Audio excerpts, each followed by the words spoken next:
When I decorated our home, my husband's family showed up and replaced everything, smiling. A wife follows the husband's family style. My husband shrugged. It's just how it is, smiling. I let them finish, then the next morning they returned to a house that left them in absolute shock. I'm in my late 30s, live in a suburb just outside Cincinnati, Ohio. I work full-time as a remote interior decorator. I've been married to Roy for 5 years. Roy's family is the kind of family that believes tradition matters more than common sense. They do things one way, their way, and they expect everyone to fall in line. I didn't grow up like that, so from the start, I knew we'd clash. I just didn't expect it to happen like this. About 2 years ago, Roy and I bought a house together, or that's what he likes to say. In reality, I paid the down payment. My name is the only name on the deed. That's important, and we'll come back to that later. We moved into a modest but beautiful 3-bedroom house. Real hardwood floors, big backyard, clean lines. I saw potential. I knew I could turn it into something beautiful. Roy didn't care much about the look of the house. He always said, "You're the design expert. Do what you want." And that's exactly what I did. For the next several months, I poured every bit of my time and energy into making that house feel like home. I didn't throw money around recklessly. I made mood boards, sketched out layouts, did some DIY projects, and sourced a lot of things secondhand and vintage. It was warm, clean, modern, cozy. It finally felt like ours, or at least mine, in the sense that I had finally built the environment I wanted to live in. And then his family came over. It was a Sunday afternoon in September. Roy told me his family wanted to come by and see the house. He said they'd only be there for a couple of hours. Cool. I baked some muffins, brewed coffee, set out some cheese and crackers. I even lit a candle. At 1 p.m., the whole family pulled up, his parents, his 2 sisters, and a cousin. I opened the door expecting smiles and compliments. Instead, I got Delia, his mother. "Oh, this is very modern." Tess, his sister, "It doesn't feel like a family home." Ed, his father, grunted and looked at the wall. I thought it was just the usual passive-aggressive stuff they always did. I was wrong. They stayed longer than planned, a lot longer. Around 3:30 p.m., I was cleaning up in the kitchen when I noticed Tess and Delia whispering in the living room. 10 minutes later, Roy and his dad went out to help bring something in from the car. That something turned out to be 3 giant boxes. Then a roll-up rug, then another painting, then a new curtain rod. I was standing there watching them bring in box after box of furniture, decorations, kitchenware, even lamps, like they were moving into our house. I asked Roy, "What the hell is going on?" He avoided eye contact, and said, "They just brought some things they thought we'd like. It's not a big deal." Then Delia turned to me with this smug little smile and said, "A wife follows the husband's family's style. That's tradition." I didn't answer. I couldn't. Because I looked around and saw that Roy wasn't stopping them. They were already taking things off the walls. They moved my handcrafted coffee table into the garage without asking. Replaced my soft white curtains with heavy burgundy ones. They literally unscrewed my light fixture, and replaced it with a brass one Delia had in storage.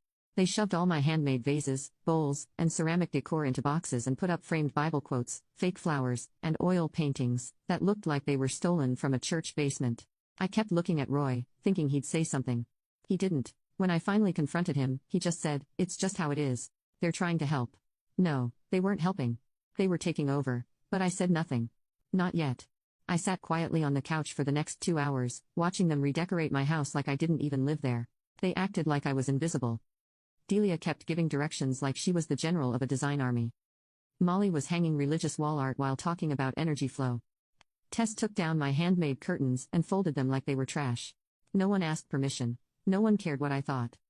Roy just stood there watching sports on his phone, occasionally helping them lift things. By 7 p.m., the house looked like a retirement home. Heavy colors, mismatched furniture, fake ivy vines draped over the door frames, and 3 massive paintings of Jesus on the walls. My house didn't feel like home anymore. It felt like someone else's storage unit. After they left, I didn't yell, I didn't cry. I just walked into our bedroom, sat on the edge of the bed, and stared at the wall. Roy walked in and said, "Don't be mad, you know how my family is." That sentence broke something in me. I asked him, "Do you like what they did?" He shrugged. "I mean, I don't really care. It's just stuff." I said nothing. I turned off the lamp and went to sleep. But I didn't sleep. I stayed awake all night staring at the ceiling, planning. I knew one thing for sure, they were going to keep coming. They would keep bringing more of their style. And Roy wouldn't stop them. I had 2 options, fight them now and look crazy and emotional, or let them finish and end it all in one clean sweep. I picked the second one. First, I went online and rented a large storage unit a few towns over. Then I texted my friend Theo, who owns a moving and junk haul service. Years ago, I helped him design his office for free. He still owed me. I told him I needed everything in the house removed quickly and quietly. And not just taken away, I wanted my things returned and their things gone. Donated, discarded, destroyed, I didn't care. We set a time for late Friday night. Meanwhile, I smiled and nodded at every new gift they brought during the week. I acted grateful. I even made cookies. Tess brought over a grandfather clock. I said, wow, that's lovely. Delia suggested redoing the kitchen cabinets in oak. I said, maybe next month. They had no idea, not one clue. Friday came faster than I expected. By then, the house looked even worse. Delia had replaced our modern kitchen stools with these massive carved wooden chairs that didn't fit under the counter. Molly brought in this huge floral love seat that reeked of lavender-scented old lady perfume. Tess added a giant cross above the TV. Even the doormat got swapped out with one that read, "Bless this mess." They weren't joking, and Roy, still silent, still useless, every time I brought it up, he'd say, "Don't overreact. It's not worth a fight." It was worth a fight, but not the kind he was expecting. At 11:30 p.m., Theo showed up with 3 guys and 2 trucks. They worked fast, quiet, professional. By 1:45 a.m., everything his family had brought in was gone. I didn't even want to see it anymore. Some of it went straight into Theo's donation pile. Some to trash. I didn't ask, I didn't care. By 2:30 a.m., my home was back. My couch, my shelves, my lighting, my handmade ceramic bowls. The bamboo light fixture I installed with my own hands. Now you can watch the second part by pressing share and more.